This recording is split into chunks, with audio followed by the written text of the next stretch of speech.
All right, I'm Ramon. I'm Brendan.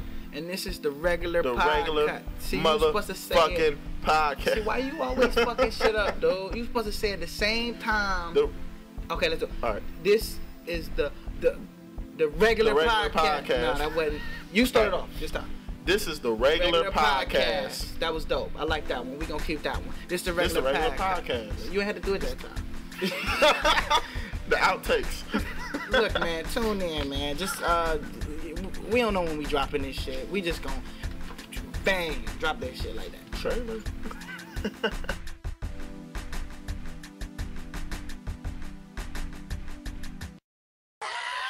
I'm a motherfucking monster.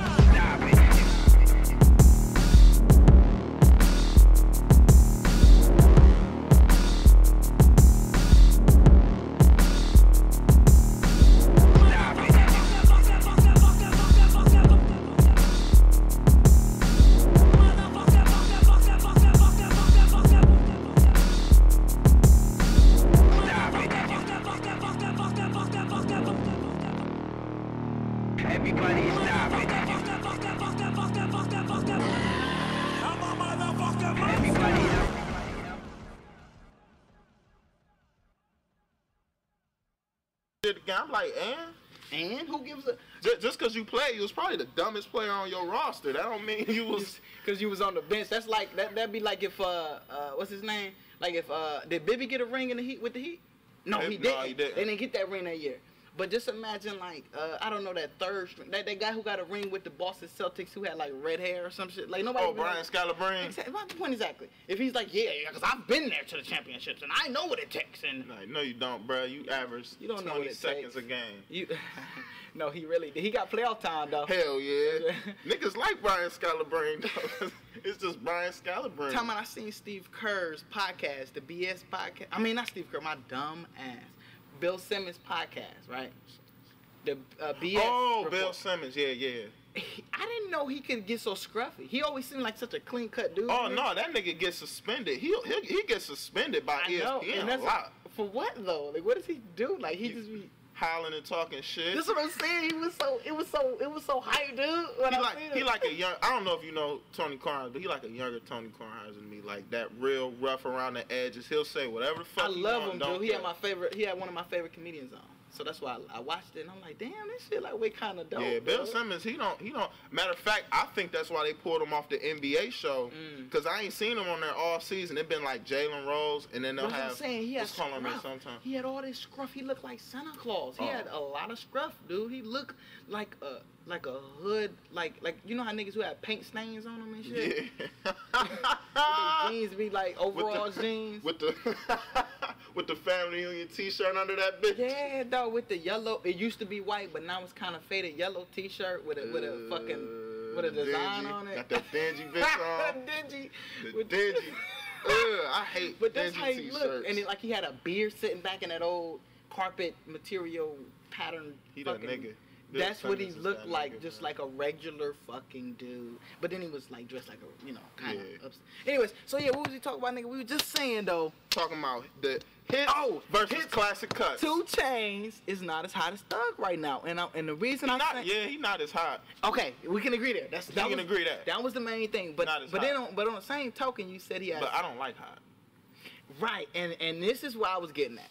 When it comes to, like, because, you could always say, oh, he got more hits, or he got more hood hits, or he got more classics, or he got more, so. Like, Nas has more classics, admittedly has more classics than any mainstream rapper, I think, at this point. At this point, probably. He might got more classics. He might got more classics than, like, Ye, for real. And see, yes. And that's Ye on the real tip. Was more about him more so than about... Yeah, cause like you know me, like that's my favorite musician ever, like all time. Yeah. But he ain't really got no cuts that be like when that bitch come on these. It's mostly just it's like can't tell me nothing and anything from Watch the Throne.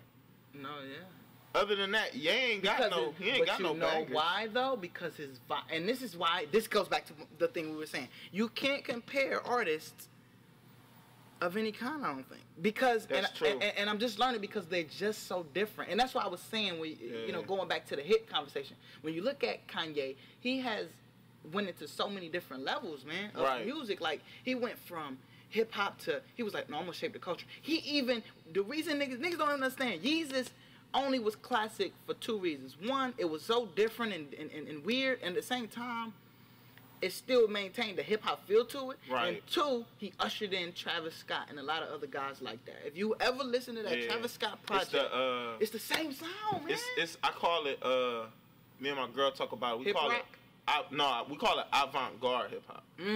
Avant-garde. No, I'm not sure. No.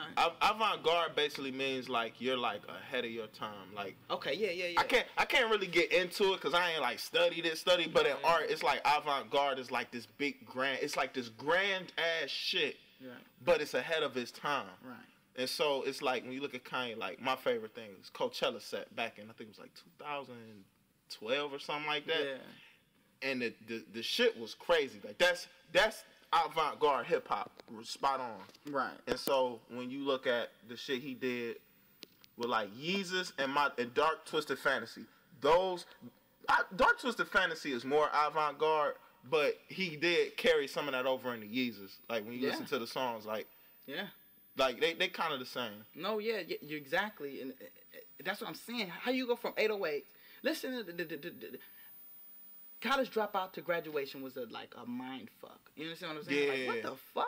He went. And you were like, okay, he ain't gonna be like this all the way. Dark Twisted Fantasy was like different. And the weird thing about that is, you know, what I picked up on is Cole's album, not the one he just did, but the one right before this one, Born Center, was reminiscent of the that method of very dirty, grungy samples. Like the samples were dirty. They weren't clean. No sample was clean out of that whole album, honestly. They all had this kind of ran through a sound crusty, like bit crushing, kind of like it's like before Brad mix your shit, muddy. Yeah, it was very muddy, and it's like he always is ahead of the curve. But it sound good though. Always ahead of the curve. You know what I'm saying? So when you, so it goes back to comparing artists. It's like when you compare 2 Chainz and Young Thug, man. At the end of the day, I feel like you can't compare them. But if you had to, people are gonna win in different categories. Yeah, you know what I'm saying? True. Thug is just more hip. He's more cool. He's young. He was born in '91. He really about that life. He really about that. You feel me? Like that whether it's wearing toenails or popping niggas, I'm sure he do both. Yeah, that nigga is. I'm sure. Odd. He's a very odd, and he ain't never, listen, ain't no blemish on his record, but the shit he give y'all to make, he purposefully makes blemishes on his records because he knows that it brings publicity. There's no you can't look at Thug and be like, okay, he did this, so therefore he ain't real. Other than the shit he showed you, it ain't nothing that was exposed. He just put on, he'll put on the tight pink pants and wear all the weird face shit, and you'll see an imprint of his Mac. You see what I'm saying? Like, whoa, this nigga ain't playing. And probably is still. It probably is still fuck your bitch looking like that. And that's so when you look at people like him and Chainz, it's like, okay, but Chainz is he's more marketable. I got a question on the big end. I think a nigga who fit into this conversation. What's up? Future. Where do he fit in at? And I was just thinking about because that nigga's a hit it's maker. It's a lot of hood niggas who get on, and I don't know what. I think it comes from us watching Dragon Ball Z and shit when we was little, because niggas be putting on these trench coats and shit like they from a different whole another fucking like place. You know what I'm saying? Like, it's just like what, like where do you? And then on top of that, his fashion sense is out of the blue. He definitely a hood nigga, but his fashion talking about Future. Yeah, but his fashion is out the blue. And I'm not gonna lie, I like his style. If I could, I would buy me a raw ass Burberry peacoat. That's the thing. I wouldn't rock the Margielas. I still rock J's. But we grew up in that the Crow era. Like the Crow, the movie. We always thought it was cool to have that trench coat blowing in the wind on the anime cartoon. That shit. Matter of fact, shit was just cold to us, bruh. The Undertaker's jacket. Exactly. Who didn't want the Undertaker's jacket? Who didn't want to paint their face like Kane when they was little though? Like remember, not even Kane. What was his name? Sting. Oh, Sting. Oh my God, nigga. You don't even know. Listen, my mom bought me the WCW NWO curtains, bedspread, pillowcases. Nigga, I got the twisty niggas who aren't. You twisting my arm, nigga. Niggas was dying and shit. Remember, nigga, every week on the news, a kid was dying from a new wrestling move. Hell, hey, 80s and 90s babies, we was the dumbest ass kid. That's why WWE is tuned down so much now, because we was the dumbasses jumping off our motherfucking granddaddy roof and shit. You trying to elbow your cousin through a table and shit. Yes. That's why that shit's so G-rated now. Because we fucked it up. Hi. Mark's at the scene with more details. Mark, hi. Here at this scene, a gruesome event took place. 13-year-old William Bates tried to do a move. It is called the Swanton Bomb, performed by wrestlers, the Hardy Boys. He tried to do a Swanton Bomb off of his grandfather's garage, which is about 14 feet off the ground. 3D gone wrong. 3D gone all the way wrong. You are not Bubba Ray Dudley. Popular wrestler, superstar, Dwayne Johnson. The rock bottom used to murder 6 children this evening in a gruesome scene. I remember one of the biggest stories back, man, this had to be like about 2000, 2001. One of the biggest stories, a nigga actually killed his little sister trying to do a rock bottom or something. I know what you're talking about. That was, he did the tombstone. On his little ass sister. When you pin the knees between the, when you pin the head between the knees. But one thing you don't, when you're young, you don't understand, because we didn't understand. They're bracing for the impact, so they're not taking it on their neck. And still, China had really fucked up her neck off that shit. Yeah, so many stories if you listen to the wrestlers about how they went unconscious in the ring or shit really fucked them up. Mankind used to be the punching bag of WWF. The punching. I always used to be like, that's what he was a stuntman. He had to have been a stuntman. And then converted to a wrestler with the sock, the little gay shit, the little homoerotic sock in his that drawers. shit, I don't. I'm Mr. like, listen, Sock you ain't doing Mr. Sock on me, bro. Bro, like, remember Rikishi? It was some of the all-time gayest shit that we were just like, oh, that's so fucking Wrestling cool. was very homoerotic. Oh, my God, dude. To this day, sometimes it's still uneasy just watching, like, greasy-ass Randy Orton just... I think it was the same, what do they call it, WrestleMania? Yeah. Where, The Rock, he was talking to the Dudley Boys. This is the funniest. I think it was WrestleMania or something like that. But he was talking to the Dudley Boys. He goes, the video's on the internet. Please Google this. By the way. You talking about when Devon Dudley was stuttering? He went. What did he say? He said, "What's your name, boy?" He like, we the it doesn't matter what your name is. That is one of the funniest shit, man. The funniest. That nigga Devon Dudley had the funniest stutter, man. Why the black Dudley had to be like the retarded one, though? Because they were country boys, and I think, and that's the thing. Wrestling is so fucked up, bro. We could talk about that forever, but let's move on to the topic. Yeah. We come back to that, but wrestling is so fucked up because Vince McMahon, he pays people to be that. Well, he did. I don't know if he still runs it. I don't watch it. I don't know, but it looked like Triple H about to be the man in charge. They got a big announcement coming up anyway. That might be it. I don't know. Triple H was him and Chris Jericho is my favorite wrestlers. But this is the first thing I want to talk about. I'm looking at this motherfucking list. Stacey Dash. If this hoe don't shut up and just look pretty, bro.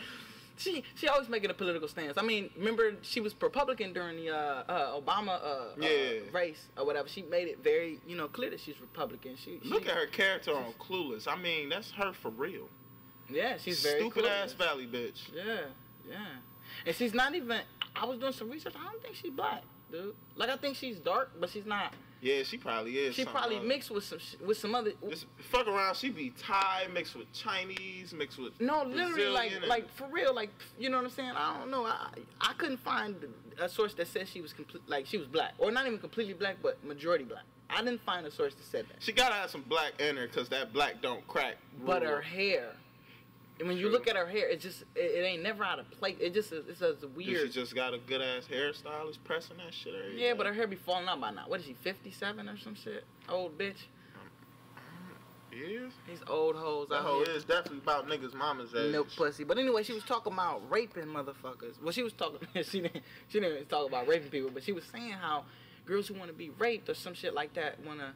They I guess they blaming the victim basically to be in a nutshell, and that's funny to me because I'm not gonna say that I don't agree. I'm not gonna say I don't agree completely with her. I can't say that at some point it's like, my guy on Twitter, man, my fam or whatever, he was saying, shout out to Mo Bitches. He was saying like, look, dude. Mo Bitches. He said I understand rape is fucked up, but like. you gotta understand your limit. Like, yeah, like there's no accountability there for the woman to understand her limit. Because I'm sure if a very, very hot dude got really, really drunk around a woman who's a vulture, he gonna be a victim. Yeah. It's just what it is. Yeah. It's just what it is. I mean, it just happens that women don't respect their limits. I got into a debate one time with this one bitch. I don't even remember this. Her name, she was some little white girl I met through some little bullshit. It wasn't nothing romantic, no. But this broad, man, I remember I had posted on Facebook one time, it was a couple years back, and I was talking about that. I'm like, if you out here and you putting yourself out there, we know how these bitches look nowadays. We know how it go. If you putting yourself out there, right? You think a nigga not gonna take advantage of you? Niggas is thirsty for some coochie, okay? Well, yeah. I'm not condoning rape, but I'm just saying it's like, you know, there's always some safeguards you can do. It's animals out here. Just like women are thirsty for niggas. If you put your money out there, bro, you gonna be a simp. Right. It's just the way it go. You gonna be a simp because she ain't never gonna. That's how these old schools make that. The way women get raped is the same way men get took up gold digged. Oh yeah, exactly. It's the same way. Same thing. It's the same concept. Whether it's drugs, you turn your back and they're missing, or what, you know what I'm saying? Remember at the end of it just made me think about the end of Sierra Leone. You talking about Big Sean? Yeah. When she took his all his shit and slid. It's like the same exact thing. It's the same thing. It's like that's the date rape for guys. It's like you think you met a nice girl and you wake up, your wallet's gone. You're like, fuck. I thought she was. Wait, what happened? Where was I? Because you were drunk, right? Now, consider this. This is the fucked up thing about rape. I could be charged with a rape, right? Mm-hmm. If I'm drunk and she drunk, but she didn't want to have sex with me, but I didn't stop, then I could be charged with a rape. But I was drunk. I wasn't in control of my body as she was not in control of hers. But she gets to pass on accountability as I don't. As a man. I am... Yeah, that's fucked up. I think... How many college careers then got ended off some bullshit like that? How many regular nigga careers then? Just regular random regular McDonald's burger flipper. You like, damn, where Joe at, man? He make the motherfucker. Man, that nigga, man, talking my nigga facing fit ain't for raping some bitch at a party. It ain't, bruh. It ain't, damn, my nigga only 19, bro. Yeah.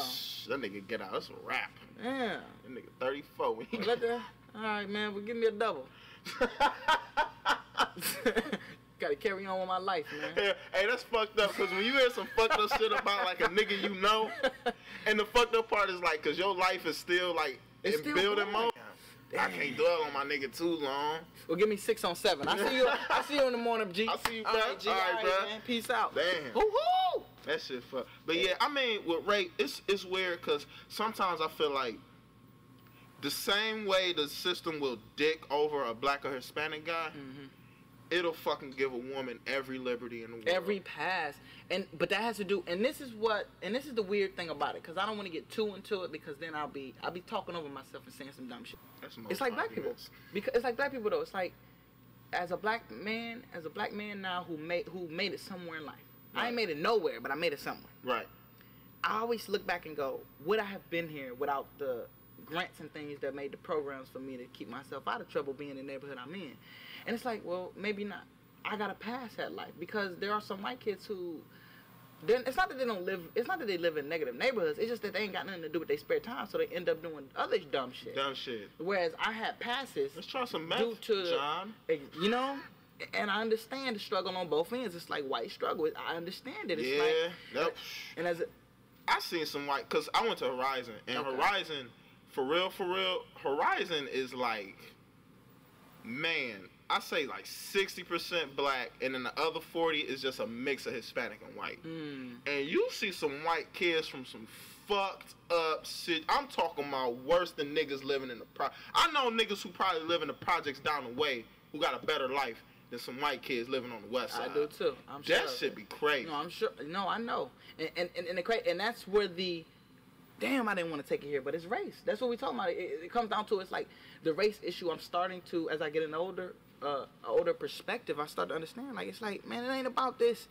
It ain't about I'm black and I'm fucked up. It's about I'm fucked up and you fucked up too. Let's work together to get up out of this shit. Let's be honest and say that there is racism, but there's also classism, and you suffer from classism, while I suffer from racism. But they coming from the same. But they coming from the same place. I didn't mean to cut off your idea, but No, you're saying what I'm saying. It's coming from the same so I understand shit. that. The fucked up thing about it is,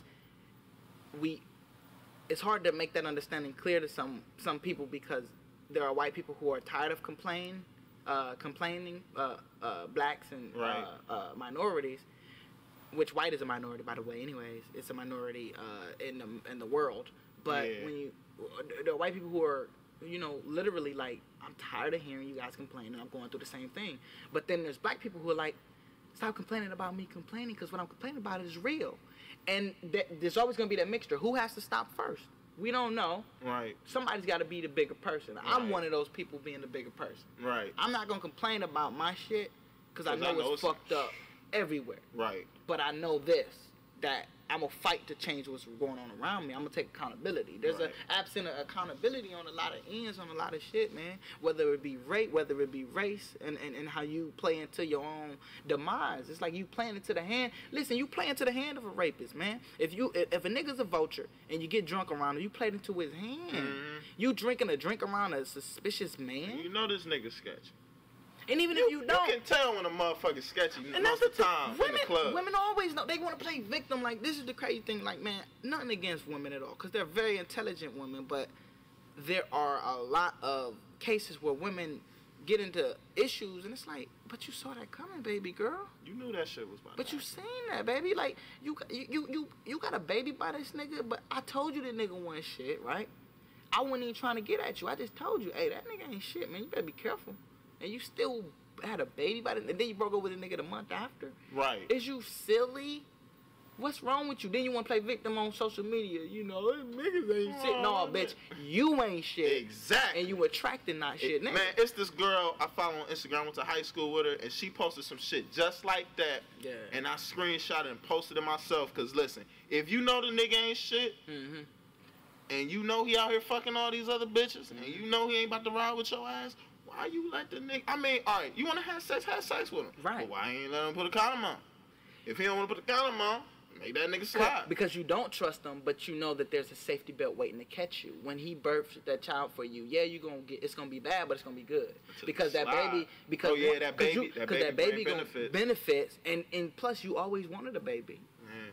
And you wanna know something? I was looking up, because whenever me and my girl talk about marriage, I was looking up the technical definition of a child that's born in a marriage. A child that's born in a marriage is technically like basically a marriage is kind of like a small business.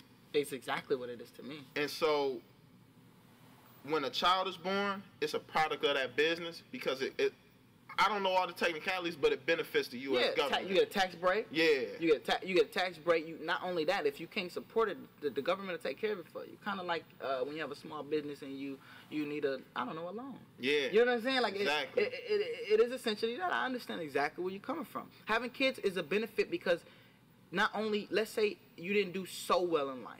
I'm learning this. Like, I was thinking I'm not going to have any kids, but they're a safety belt because when they get old, they can take care of you. They can put you in a home and provide benefits for you, or they could pay for you to keep you there at the house with them, and if they really care about you. So it's a benefit to have kids. At the end of the day, they can take care of you if you ain't made it past here in life. If you raise the motherfuckers. Right. Even if you don't, though, like, you still have, while they're under your roof, there's something to provide wealth for you to save if you are smart. Most people don't do that, by the way, and it ain't just black people. That's the majority of people. Yeah. And I was taking a shit the other day, and I was thinking about this. I think best a lot time when you think of this.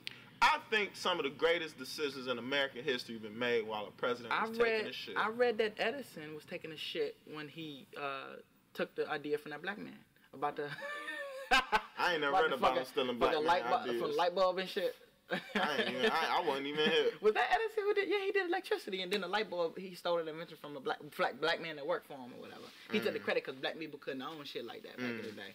But anyways, did he at least pay the nigga? Did he get him signed? I mean, he probably I don't know. He probably was on some bro that ain't off with a little something. So here you go, man. Look. Yeah, this is rich enough for black folks in the early 90s. Get a nigga $5 and shit in a beer, like off of Django. Enjoy that. Enjoy that. He couldn't even get $200. You earned that beer. Thank you, boss. After you just killed your black man. Damn, that's fucked up. Django was so deep in that Mandingo fighting scene. That Mandingo fighting scene, literally, I can't watch it. I can't watch that shit now either. It just makes me man, it really, you know what I'm saying? Because the only thing I'm thankful is, like, I don't have that kind of build, so they wouldn't put me in no Mandingo fight, because my fight would have been shitty. Well, I'm not a Mandingo. I would never be in a fight. I'm 5'3" myself. I'm not a Mandingo. I'm not a Khan. Right. Ashanti. I'm neither. I don't know where the fuck I'm from, but I know I ain't them. Now LeBron, that's a Ashanti nigga. That's a Khan nigga. That nigga would have been fighting. I mean, I don't know if he Mandingo because he not light skinned. I think Mandingos is light skinned. Him and what's it called would have been in that. Him and Serge Ibaka would have been fighting. Oh in my Massaron. God, Serge Ibaka would have had to kill like 30 niggas. Think about, what do they have basketball during slave? Well, basketball is like. I don't know, me. I'm one of them people. I can't buy into that athletes as slave shit. Matter of fact, we should touch on the Super Bowl after this. But no, that's where we're going. I can't buy into athletes being slaves because I don't care what nobody say. Listen, at the end of the day, your ass making hella money. But you can't. Your health care is like, while you're playing at least, the supreme of the supreme. No, I understand what you're saying. And it's setting you up for being an athlete is not a slave. I agree with you 100%. But I will tell you that it's only not a slave because working a regular job isn't. But if we honestly address everything, every job is a slavery. True. Every single job that you do is slavery unless you're working for yourself.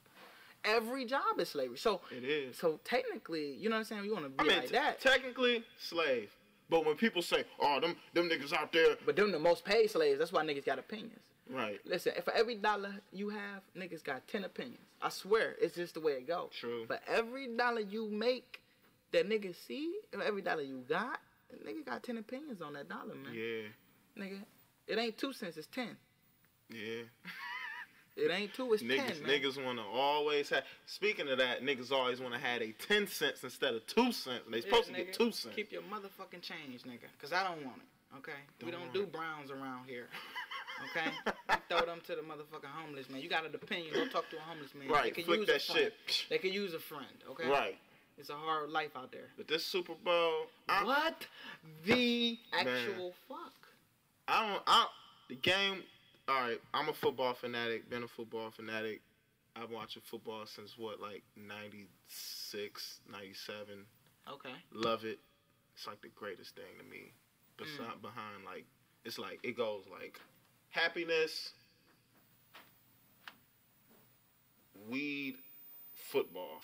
Like in a 3-tier program? Yeah. Like I gotta be happy, I gotta have some bud, and I gotta have football. Is your life down? Are you feeling upset? Do you feel depressed? Have I got the program for you? Brendan's program. 3-step program. 3-step program. Number 1, be happy with life. Happiness encompasses a lot of shit. Changed my life, man. I was down on my luck and got some weed, watched some fucking football, and stress went away. Voila! Now I make $8.75 an hour because the government tells me that's good pay. There you go. There you go. Hey, got your head on right. The bud take away the stress of shit. I ain't got no job right now, so smoking a blunt make you forget you ain't got a job. Well, I don't smoke, but I can understand, man. I got high one time, and nigga, I think, man, I got high one time, dude. I don't even fucking. High is scary to me. I'm sorry, I can't do it. My mind works too fast. It is awesome when you. Sometimes you have bad trips. And I think my first trip was a bad trip, and I literally felt like a fish. You know how fish? They say fish's memory, like they don't remember 10-second time off of 51st dates. Yeah. Like, hi, I'm Tom. Oh, hey, nice to meet you. So, hi, I'm Tom. But bruh, I felt just like that. I was like looking, and then I would forget that I'm looking, and then I would forget why I'm looking, then I would forget I forgot. See, that's the thing. You gotta. Then I forgot. I just realized. Then I forgot. See, that's the thing with weed. This is what makes the high crazy. It's like, all right.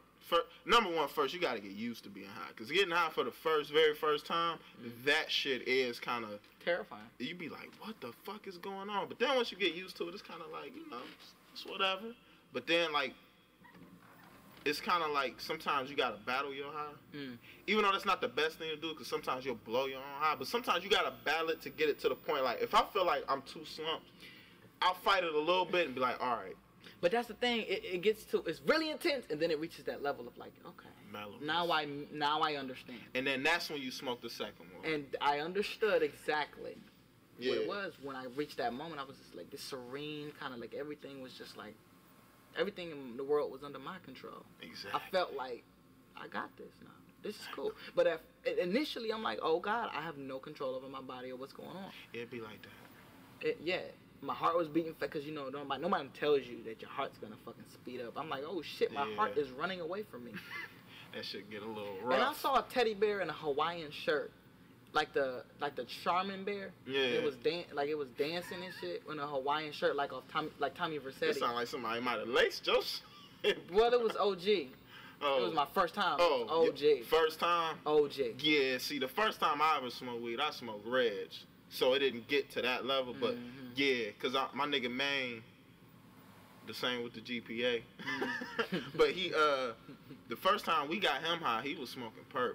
And oh, that nigga. Oh, man. It got crazy. Man. I smoked some Blue Magic, though. That was the best weed I ever had in my life. You mean Blue Dream? Whatever. No, but Blue Magic. Blue Magic, the heroin. No, it was some gangster. shit. Blue Dream That's is the weed. why I got it mixed up. I had my fucking dumb ass out here. Fucking, yeah, I smoke some like, Blue Magic. I smoke Blue Magic and shit, nigga. I ain't been the same shit. Put another Mike Tyson. Mike Tyson. Hey, man, me and Lena was watching fucking Dead Presidents, and I'm still fucked up every time I see Chris Tucker doing that fucking heroin in that movie, bro. Yeah. He was like, nah, man. He was like, when Lorenz Tate first got back home. Okay. From Vietnam. Okay. And he talking like, yeah, man, my white blood cells all fucked up and this and that and da-da-da. And then Lorenz Tate looking at him and he like, nah, man, it ain't he was like, nigga, it ain't the drugs. I'm like, nigga, it is the drugs, man. But I was like, what, the late 60s, early 70s, niggas ain't fully understand that heroin shit. Damn. You ever seen Dead Presidents? No. Bruh. But I seen heroin in Malcolm X when Archie. Indian Archie, the nigga with the number nigga, and he went back to see him and shit after he got out of jail. He had a little suitcase, he went in the house, and Indian Archie was fucked the fuck up. They at the end of the movie, at the end of Dead Presidents, when they go to get that nigga Chris Tucker. Tucker. Didn't he? Yeah, he laying in there. Eyes gray. Eyes gray. I was fucked up. I remember that. I think I was like 16, 17 first time I seen that movie. I was that shit. That solidified me never trying. Like as if I was gonna do it before, but that was one of them things that solidified it. Like, yeah, I ain't never. I had a stepfather who used to smoke crack in the house. I used to smell it. I smelled crack getting cooked before, and that shit stank. I smelled it getting smoked. I couldn't imagine. Smoke. This is why, you know, a lot of people don't know this about me. I'm just being real. Like, this is why I'm not a fan of drug dealers. Neither. Me. You know what I'm saying? I'm not I have different definition of what's a drug though. Like if you dealing Adderall, if you dealing, you know, the small town stuff, that's okay. I understand that stuff gets people by. Yeah. But there are levels of drugs, and there are drugs that are fucking people's lives up. Mm-hmm. And I don't respect anything about dope dealers. I don't respect anything about people who deal with that heroin, that water, that woo. I don't fuck with people. I don't like that shit. You know what I'm saying? Because I had a stepfather who used to smoke that shit. You feel me? And like, he used to fucking like walk around the house and his eyes would be, man, this shit is just so crazy. You feel what I'm saying? How old was you, bro? I mean, I was 8 when he was in the house. From 8 until about 15, 16. He was in the house. I mean, he used to get high and the shit. He would have had to get. I would have to beat his ass until that nigga slide. I mean, I'm 5'2". You feel what I'm saying? Oh yeah, I'm 5'2". Right. I mean, I eventually I flared up at him a couple times because it's like, you know, he also used to do other shit. You know, we could talk about that on another day on the podcast. But it's like, man, it's like, I seen that shit, man. That shit real out here. Yeah, so I don't respect you niggas out here who glorify this shit because that shit's so real. It ain't nothing beautiful. It ain't nothing beautiful about it. Ain't nothing beautiful. Nothing. All right. Speaking of beautiful, my nigga Kevin James, I Don't Get Tired is a banger, and I was just trying to keep my nigga to it. But you know, all they do is eat booty. All they do is eat booty. Eat booty and fucking cousin. Donkey fucking his cousin, dude. That's fucking wild. Would you fuck your cousin? You gotta be very moved. But really though, I got a lot of family I don't know, so I can say I'm a North guy too. I was born in the North, but my family from the South. We from Alabama, so I feel like I would. Yeah, you gotta be very. But it's removed. levels to that though. It's like first cousin, maybe not, because this so obviously they're your first cousin. But I want like second cousin. But after that, it's like I don't know who any of my family is. So if I met them, if they're charming, I might end up, you know what I'm saying? I ain't gonna lie. With my cousin, and I don't know. I met a cousin. My mom got a cousin who she grew up with, and her daughter. I met her for the first time, and this my cousin though. Okay. Only thing I'm thinking the whole time sitting there talking to is like, oh my God, this bitch is bad as fuck. I think she live in like Seattle with her mom and shit. But it's like, I want to say her mom and my mom are first cousins. Okay. So I guess that makes her my second cousin. Maybe. She's in the soup. Let's just say that. Yeah. She's in the soup. And that's what sucks is because she was bad as fuck. I'm like, if you was like a fifth cousin, I wouldn't give a damn. Fuck that. I'm getting 2 spoonfuls. With my garlic bread. But she was, it's like, that's... Try man. Yeah, but... You know, you eat the pussy with a spoon if you do it right. The tartar sauce. Ah! The moist tartar sauce panties. But it's like eating banana pudding. I know eat tartar sauce panties. Just for my peoples. No. No, I'm not doing. Wait, who hit was that, dude? That was such I don't even know. That sounds fucking funny, dude. I don't even know. That was fucking great. No, can't do it. You don't love me. That was Jay Mills, I think. It Just might for have my been. peoples. No. It might have been. I can't pick a Jay Mills song out. Because he was the most. I don't even remember they want. Man, anyways, fuck them niggas too.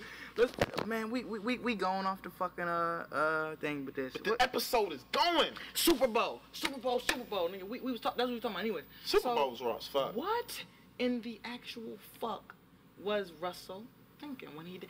And this is the thing. I don't know who called that play, but I can tell by the coach's reaction he ain't the one who did it.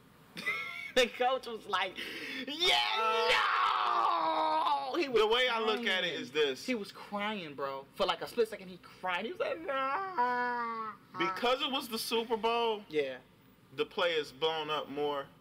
Because I even posted on Facebook, I said Pete Carroll's the biggest asshole in Seattle, which I take that back. He's still a fucking amazing coach. Yeah. But I don't know, man. It was just one of them plays. It's a regular play, though. I can't say, but it's just at the same time, it's like, Russell Wilson shouldn't have threw that ball. He shouldn't have threw that ball, but it wasn't his fault that it got picked. Right. It wasn't his fault. Right. It was actually, he threw that ball dead on. The problem is the receiver, when the receiver went to catch it, he lightweight got hit a little bit, but it wasn't enough to make it, you know. Because the defender, Malcolm, was watching whatever the whole his name time. is, he was going for the ball, so it was a clean play. It was a clean play, you know what I'm saying? He just hit him a little bit, got a nice little position on it. And he tucked it, and when he tucked it, at that point, see, this is the thing. When the receiver went to catch it, the receiver paid no attention to what was going on. He just thought, okay, this is it. I'm going to catch the ball. He didn't look like, oh, shit, the nigga about to catch it. Because if he had just looked for 1 second to the right, he'd have at least smacked the ball down or something. He'd have been, oh, fuck that. You see what I'm saying? Fuck that, bang. But he was like, oh, game, I got this. Right. He was just so giddy in the moment, too. Russell Wilson threw it, and you could immediately see his face. He said, oh, shit. You could see his face in the slow-mo cam. He was like, no. Shit. And you know what he did? A real nigga shit. He just went, my fault, y'all. You know, he just calls the niggas the fucking everything. Yeah. My fault, y'all. But it's like what they say with team sports. It's like, at the end of the day, that locker room lost together. And you really can't, because for real. They was whooping Russell Wilson ass. Oh, hell yeah. See, this the thing. This the thing. Pinned up against the locker, hitting that nigga with the, you know, the right kick, the wrestling kick where you do the stump with it. See that? They was beating them. But this the thing. I'm about to pull something up real quick, because, like, I really, you know, like, football is just my shit. So I made up keys to the game. This was, as you can see, it was Sunday. It was 5:33, right before the game started. These were my keys to the game. This was one of my top keys to the game.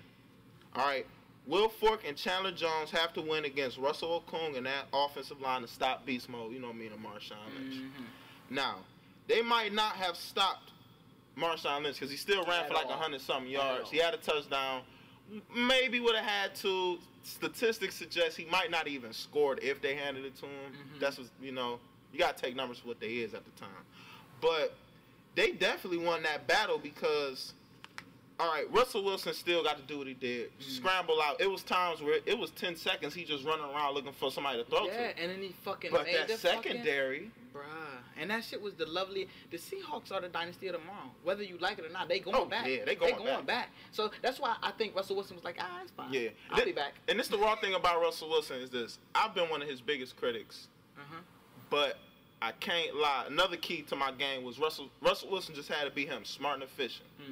And that's what he was for most of the game. I think he didn't make one mistake until that, like one really. Yeah, that was the real big mistake. Like, then you get turnover on down. That happens though. That's like okay, you know, that's like a turnover in basketball because somebody didn't get to the pass around. That's part of the game. He didn't make a what the fuck. But even plays where they was. When the secondary, he would still throw the ball in the no man's land where he know nobody could pick it. He like, damn, I know Doug Baldwin ain't gonna get open and catch this, but let me throw it so Reeves don't pick it up. Exactly. Like he was still doing that. Brady made mistakes. Oh, Brady was fucking up. That's the thing, like that. For everybody to say Brady was not good that game. I don't give a fuck what nobody say. Brady did not perform. He did enough. He did enough just to not lose. Right. And what happened was Russell Wilson lost that game. Lost the game. That's what happened because they was gonna win that game. That was a win. And I think the Seahawks, like in them last when they was letting the clock tick down to like 40 something, they still had like 2 or 3 timeouts. Yes. That's the frustrating thing about it. It's like I felt like that game was anticlimactic. Climactic, I think is the word. I always do that fight made that shit. Oh, bro, did they get it in or no? Man, when Michael Bennett scooped Gronk, I was like, this look like a real hood ass. These niggas. God damn. He's like, you heard these niggas. Hell yeah. Bruce Irvin, man, I don't know who Bruce Irvin was wrestling with, but he beat that nigga ass. Bruce Irvin throwing that nigga. First he had him in the end zone. Throwing the nigga, went to the back of the end zone, came back into the end zone and threw the nigga down. I'm like, damn, Bruce Irvin a beast. Bruce Irvin is a beast. Then the officials, and you know what I love about football?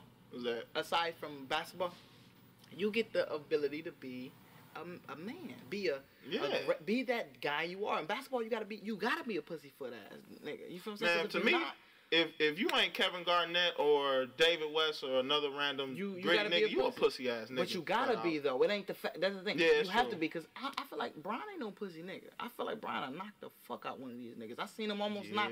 Remember Granger? He about to knock Granger the fuck out. And remember when Stevenson blew in his ear? He said, "Hold on, my nigga." He said, "Hold on, my nigga." He got a nigga face. He didn't even, bruh. There was no hole in this nigga blood when he walked up to Stevenson like, nigga. Don't you ever blow in my fucking ear again. Don't you ever. If Brown would have did that, shit would have been funny. Hey, to me, I think the grimiest calf that I watched was Z. Because Z was ready to work every trip. Yes. Z was ready to fight every trip. But you like Delonte West went on that team. Oh, Delonte West was gutted as fuck. He was more gutted than Z. But the thing is, Z was a real nigga. But you gotta remember, Delonte West fucked up in the head, and he from DC. I get what you're saying. It don't count if you actually crazy. Like Ron Artest, he's actually crazy. Yeah, so that shit don't count. It don't count. He's really fucked up. Well, I mean, but yeah, you gotta be pussy. Cause like in basketball, you call a nigga a fag or some shit, like you gonna get attacked. But in like football, niggas be stealing on each other while they get up. And the refs always just be like, "Come on, break it up, man." And you can hear the announce. Cause football is a man's sport. Commentators were laughing. They were like, "Oh, right, look at this one." Football fans, we like fights. Football fans like fights, and they don't do nothing but get a flag or whatever, lose 5 yards. Like nobody gets. And shit, most of the time, if the fight for real, niggas would be pushing and shoving, won't even get a flag. The rest of them be like, all right, y'all separated. All right, come on, next play. Go to the captains. Hey, tell these niggas. That's part of the game. You get tackled, nigga, get on top of you and spit in your face mask. Basketball, you should be able to. I don't know, cause it's different. Cause of basketball, you can punch a nigga and fuck him up. Football, you can't punch. There's no padding, but at the same time, you got like I feel like this though. The double text they get thrown around. Basketball, they try too hard to be like, just let them get a little gritty and make the game fun. That's why the game's so pussyfoot now. It's like it's no real rivalries because they can't exist. Right. When they do exist, everybody gets fine money. You losing $100,000 a year because of a rivalry. I think nowadays it's like when you look at basketball, like in the 70s to about like the late 90s. Okay. It was you had your superstars, but it was still about your team. Yeah. Nowadays, with our generation, it's about the nigga and the stats. It's stats. It's about the stats. I know niggas who fan of players just because they can go. Like, if you're a Carmelo Anthony fan for real, I don't know if you really fuck with basketball because Carmelo don't benefit shit. He's not a benefit. He's a waiters to the team. He's a great scorer. He's a grown when waiters. he gets going. But he has no... He'll average you 25 and like 5 rebounds. Yeah, but his style of leadership never fits the team. I think it's his... Leadership? That nigga ain't got no leadership. He does have leadership. The problem is he never gets the type of foul. He don't have... You got to remember you're dealing with... Carmelo Anthony would do great on a rec team. You understand what I'm saying? Oh, yeah. Because he can lead a team like that. Carmelo need to go hoop in Europe. He needs some motherfuckers to look at him and go, okay, Carmelo, what we gonna do? Because people don't look at him like that. He never had a team that looked at him and went, what we gonna do, Melo? Because they know niggas... Because niggas like, out there trying to do their thing. Like, look at J.R. Smith, for example. When he was in Denver and New York, he did whatever the fuck he wanted. Because that's his play style and coaches love it. Now in Cleveland... When he with Brian, I don't know. Brian ain't gonna let him do that. Yeah, Brian ain't gonna let him do that. Because Brian is a proven leader, has a track record. See, that's my thing. That's why I don't like Melo. But Melo had a track record when he came in the league. When he came from college, he led him to a championship, Syracuse. He had a record when he came in the league. Yeah, but I put that more on Jim Boeheim. Okay. Because it's college. Right. And when it comes, especially college basketball, it's like... You'll get a dime a dozen nigga who can really turn up, but if you take the top 25 teams in the nation, it's out of 25 teams, I say about 23 of them coaches is the reason why they're there. You got a good point there. A couple other players. I guess you got a good point. But that's a problem. Maybe we making the NBA too much about the players and not about the coaches, and that may be the issue. When you make it about the players, then the leadership is second. The leadership is secondary. The stars first. Yeah. That's why they fire coaches before they fire these players. Nigga, right. How many points you had in season? Right. What's your average? You're fired. One of my favorite things was fired, when I watched Bad Boys. Yeah. I forgot who the nigga name was, but he was mad that Isaiah Thomas was becoming the nigga. But he was the nigga before Isaiah Thomas got there. They didn't care. They sent that nigga to Utah. His career fizzled after that. Had to let the nigga go. It is what it is, man. Man, listen, if a nigga, truth be told, if Russell Westbrook didn't change his game up, he was gonna be one of them niggas. He was gonna be. Listen, the only reason Harden left that team is because Westbrook didn't. Because Harden wanted money, and they would have paid Harden to stay. Harden was, in my opinion, was more beneficial than Westbrook. Oh yeah, he was more, but he led the second unit, and that's the problem. It's like when you got so many good guys, you gotta have somebody leading the second unit. Right, and when it comes to playoff time, I'm not 100% sure of Westbrook looking for the pass first and play. Even because we done seen it a million times. He's a 10 for 26 kind of guy. Right. He's a Kobe kind of guy. And KD would be sitting there like, nigga, this my team. I mean, you cold too, but nigga, this my team. You know what I'm saying? Durant going what? He's a 10 for 18 kind of guy. Right. So on a bad night. On a bad night. On a bad night, he's a 10 for 18 kind of guy. Like and that's still shit. And that'll still get him 25. That's fucking good. That's over 50% on a bad night. You understand what I'm saying? On a real on a legendary night, he might do like 2 for 19 or some shit. But that's because Westbrook, you know, he got to play with the team, man. He got to play with the team. Like I can guarantee you, if Westbrook not on the floor, Durant is a more efficient scorer. I believe, in my opinion, he's a more efficient scorer. It was some stats like that because last year I think Westbrook had missed a bunch of time. It was some stats like that. Like they was a better team without Westbrook. Yeah. But people get so wrapped up in the Westbrook star. Because Westbrook that's the thing. It's just a shortage of good players in the NBA. It's a shortage of centers. There's a shortage of it's an overconcentration of guards. But there ain't a nice amount of good guards. Right. It's good guards, but they ain't no great guards like great guard. Like even Kyrie's not a great guard. Yeah. He's not a great guard. Thank you. He's not a great guard. Thank you. But he's damn near on his way. He only been in the league 2-3 years. Right. He is damn near. He gonna be a great guard. Yeah, he'll be a great guard. But right now, he ain't no great guard. But he is a great asset to a team. Oh, nigga. And that's the thing. It's like 55. You're good for your position, then you're great for the team. Right. There's two categories in this. I'd rather be good at my position and great for my team than great at my position. Mellow and bad for your team. That's just how it is. Melo was great at his position, but bad for the team. Horrible. For Waiters is not even good at his position, but he's good at scoring. Yeah. When on a bad night, like Waiters the only nigga to score on a bad night. He'll score on a bad night. This Waiters problem. Waiters need a throwback coach that'll get in his ass, cause I already know. Cause I told my granddad before. I'm like, Granddad, listen, I'll tell you straight up. My generation, you from the hood. Either you listen or you don't. It's niggas is just hard headed as fuck and don't give a fuck. And the nigga from Philly, you know what I'm saying? Gutter as fuck. Ain't nobody got in his ass. Right. It's kind of like I was looking into. Sorry to cut you off. But Bayon was probably getting in that ass in college, but it ain't nothing. And I was looking at exactly. I was looking at speaking to that point about getting in the young niggas' ass, man. It's like it was this movie, this little video you can find on YouTube in a male elephant's life where he gets this pent up anger, this aggression, and he gets to taking it out, and he gets to just running, doing what the fuck he want to do. Yeah. And you know what? That's the only thing that changed. You know what changed that? What? The father elephant comes and puts the hand on that ass. He goes, what's up? What's going on? Oh, you big man now? You big man? Your tusk ain't big, nigga. Come holla at me. Little ass tusk. Come holla at me. And then little baby elephant like, no, I'm cool, bro. Put that little elephant in place. Exactly. And the elephant learn some respect, learn to respect. You know what I mean? The problem I feel though is with that mold with humans is that these humans that are in the generation before, these young niggas that's nuts, my niggas and me and my fams and shit, the people who raised us ain't shit because they got fucked up by whatever it may be, drugs or whatever. They were doing miscellaneous activities and not really catering. They didn't want to have us. They just happened to. They weren't really cognizant of birth control back as they should have been, or whatever it may be. We're a lot of us are mistakes. I learned that I was a mistake recently, which is so fucked up. This is what's funny for me. Is what I learned is that I was actually a planned wedlock baby.